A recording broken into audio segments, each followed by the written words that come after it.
This podcast is a production of Unfiltered Studios. If you would like to know more about joining Unfiltered Studios, please visit our website at unfpod.com for more information. In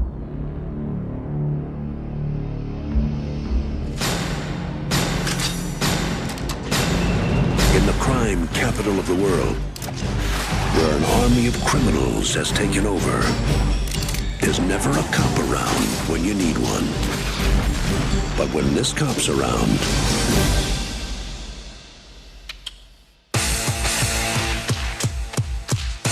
one is all you need.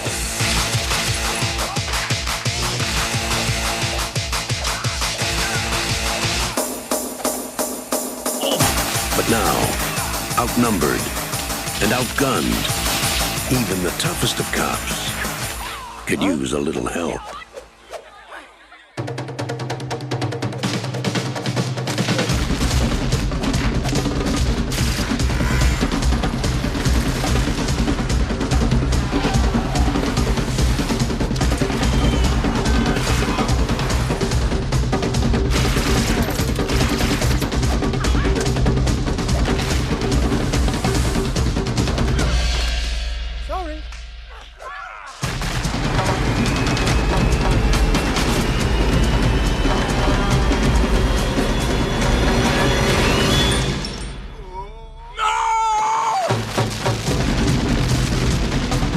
Jackie Chan, Supercop. In the explosive sequel to Supercop, one woman must go undercover to expose the world of terrorists, smugglers, and espionage.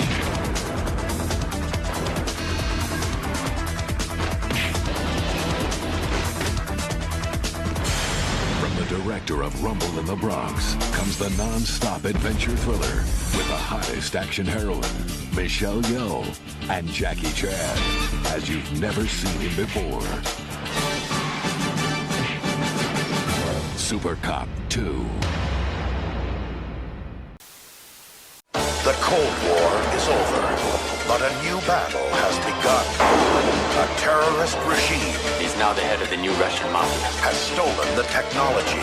All units stand by. The enemy has arrived. To start a nuclear war. And there is only one weapon powerful enough to stop it.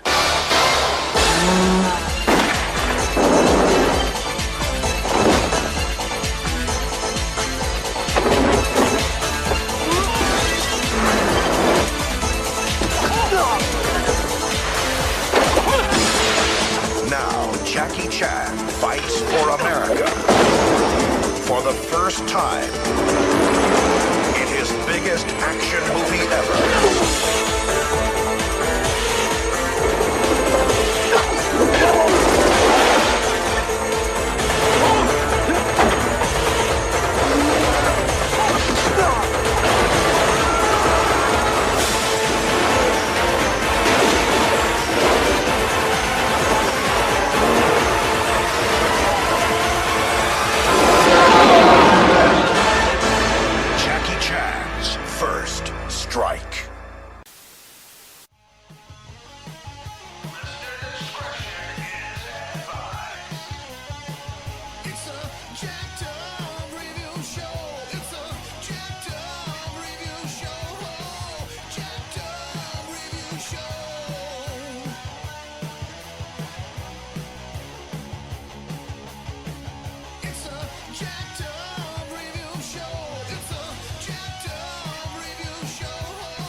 Since we've talked so much about Hong Kong stuff, what do you think about the police story films, also known as Supercop? Like, what an unusual franchise, like constantly imitated, heyday of Jackie Chan, when I saw the first one, I couldn't believe my eyes because I've never seen anything like it. The first Jackie Chan movie I ever saw, and this is kind of embarrassing, was Rumble in the Bronx. Remember, I live in Similar. Remember, I live in Sweden.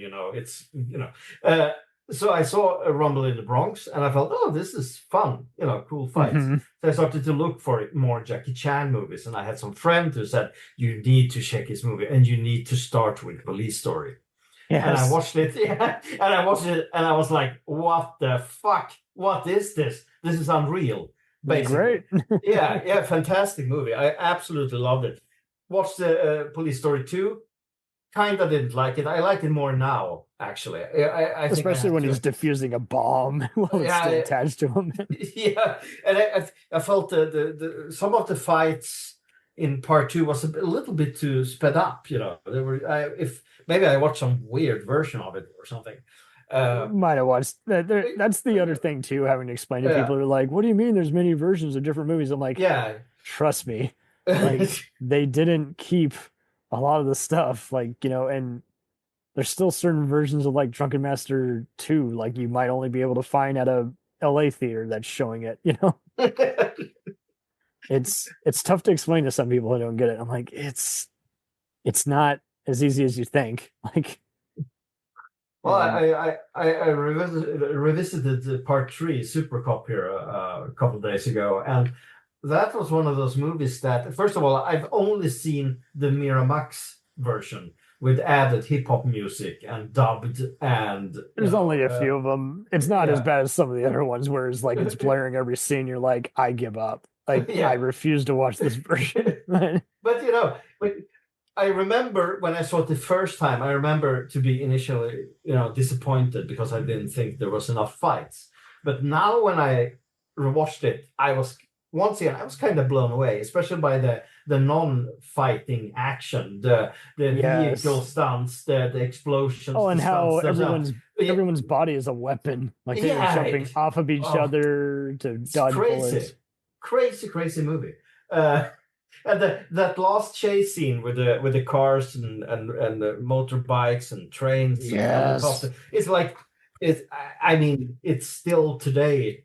It's so impressive. It's so impressive. Well, that's why I love Jackie Chan. Like much like Antonio Banderas, he will dub his voice, in English, in other markets and everything. And I think that's what was cool is he did come back for a lot of those movies when Sony and Miramax were releasing them. It was like that's re-releasing them. I was like, that's cool. You're so much like.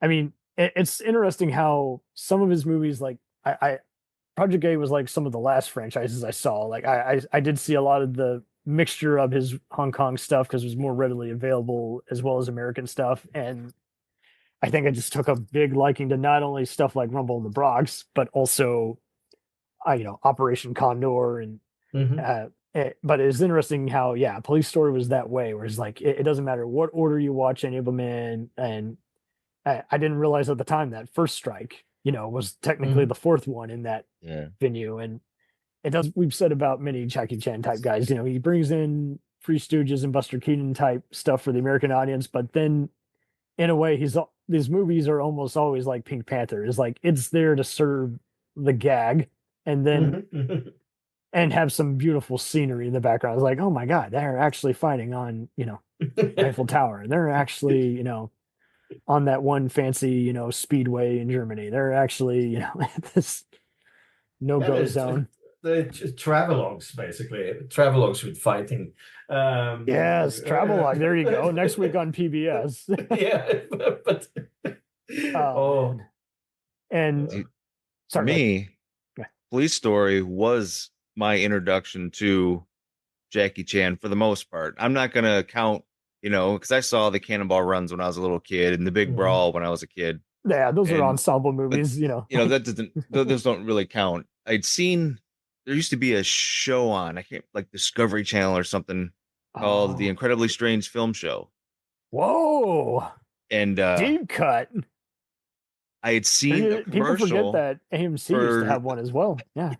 I'd seen a commercial for it for the next week's episode, and it was the Jackie Chan episode. And I was just like, holy shit, what is this? Back when Discovery Channel was like way more universal with, it's like, check this out, That was a great series. I wish they could have it was released DVDs of that Yes, stuff, that's what I was saying. and instead of just, if you didn't tape it, nah. I mean, I know I got the Criterion Police Story 1 and 2, and they have that episode on there. Oh, that's great. See, So I love that's that cool. too. Fox Movie Channel used to have a cool making a scene. I And I remember. was like, and I loved those episodes, but unfortunately, unless they don't really play much of it now. And if they do, it's just reruns from older stuff. And it was just like, that was really cool. And that was what you did. Like, cause like AMC had like a scene makers kind of thing that would analyze visual effects rendering and everything. And they stopped it around like 03, 04, which is a shame. But like, I miss waking up early morning to those kinds of shows. It's like, I love how the stuff is made instead of, well, I saw that special, and having them included as a special feature was a plus. It was much like the press kits they would use for like a HBO making of featurette. And I don't know. It's like now they just don't do it now, unless like sometimes the DVD will often be bare bones, and it's like you just get the Blu-ray filled with the special features. But it's like I think people now value it even more than ever, because it's like it's just what you want as a film buff is, besides just an amusing commentary track, you really do like to see some behind the scenes footage, especially if it's a lesser seen movie, even if the movie itself is nothing extraordinary, but very involving popcorn. You do just like just seeing just the journey. And I think Police Story was just cool in that it had just so many shots that had been emulated in video games and even in Jackie Chan's other American and British productions. And I mean, the fact, Tango and Cash. I mean, yes, the bus. also, the bus opening is absolutely. And they admitted it. It's like, yeah, it's just like, out of all the moments we're going to mention, it's like Jackie will often in between just be getting into wacky romantic antics and other stuff. So it's like you even forget that half the time he's a cop. Like, it's just to serve the movie and provide action. It's like, it's the perfect example of it doesn't matter, but it does, if that makes sense. Like, it's not like a movie where you're like, I like this, but I have to turn my brain off. It's not like, oh, this is just live action, G.I. Joe or a campier, Power Rangers episode. It's like and like you say with Cannonball Run, that was like a precursor. Like, and even seeing gritty stuff he's done, like, you want to talk hard boiled, like you look at Heart of the Dragon and The Protector, is like there's that 193 one he does where he's an undercover cop. Crime Story, yes. Yeah. Story, yeah. Mm-hmm. I think what I dug the most though about the whole Police Story saga was that they gave Michelle Yeoh's character her own spinoff, Supercop 2.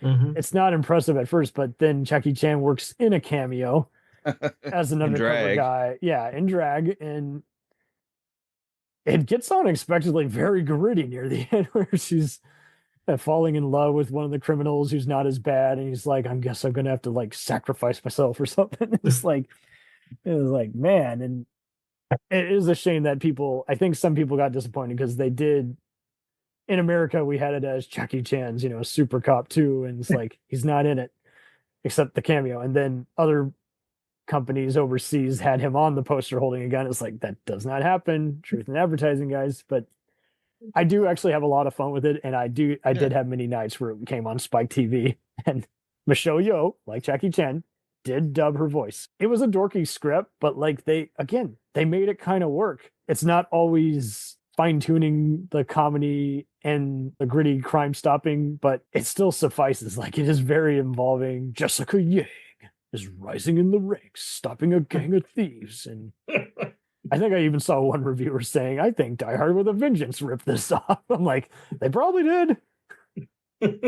Even when Jackie Chan redid his whole Police Story stuff, like New Police Story I thought was a little too gritty for my taste, but when he brought the 2013 one, Lockdown, I think, where it's kind of more of a hostage thriller, and then one fight at the end. I was like, this is interesting seeing, because before he did the one movie where he's going after the IRA guys, the foreigner is like, you know, he can actually do drama. A lot of comedians can do drama, and he's no exception. Oh man, good stuff, good times. Any other closing thoughts before I move you to the final topic? And then, have you ever seen the Aces Go Places movies? Oh, which one? Guilty Place? Aces Goes Places. Aces? Oh, yes. Oh, yeah. That's, I mean, kind of like action comedies during the 80s. Oh, wow. Yeah. Hey. And part 4, which I would say is one of my favorite Hong Kong movies ever. I didn't realize Eric Tsang directed this.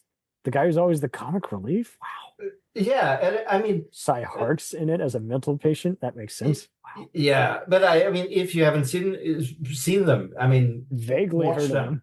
Yeah, Okay. but, especially part 4, which I think these movies are quite underrated. But part 4 is kind of the perfect mix of Jackie Chan style, Hong Kong action, James Bond, a little bit of sci-fi. Were these as big as the Yes Madam or Police Story? I'm not sure actually. I mean, there was actually some kind of crossover film with the Lucky Stars franchise. Oh wow! If I remember, so they obviously had some audience, but I just think they're kind of forgotten nowadays. They are forgotten. Yeah, It's interesting you bring that up because, like, I kind of we talked about hard boiled type inspired movies. Like, I kind of had to do that with the Young and Dangerous movie franchise. Mm-hmm. Great stuff. Like a must for any like gangster or tough love kind of growing up kind of movie where you're just like, wow, how do these guys, become who's gonna go legit and who's gonna go back to being a street gangster and who's gonna have to bend the rules just to help out their friend.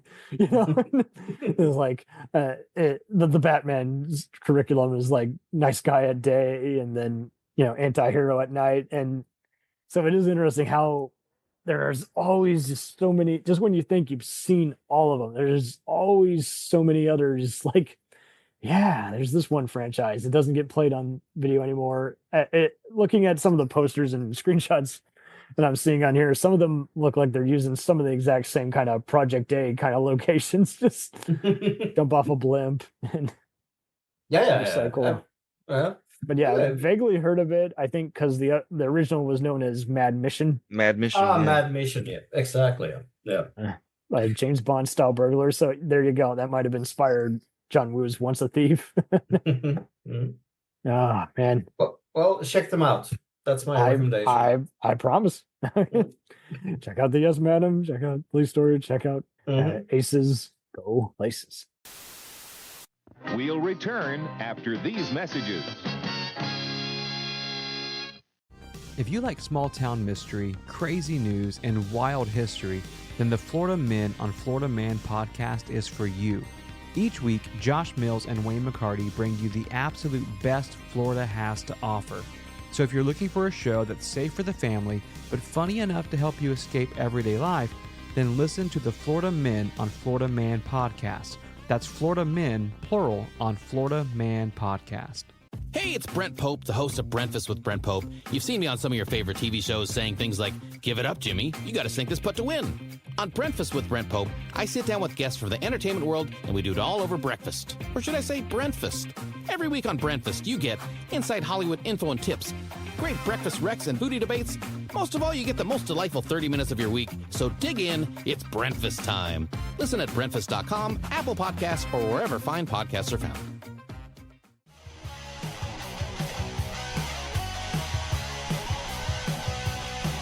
Follow us on the web on Facebook, Twitter, and Instagram. The podcast is available on Podbean, Spotify, iHeartRadio, Anchor, Apple, and anywhere else podcasts are available.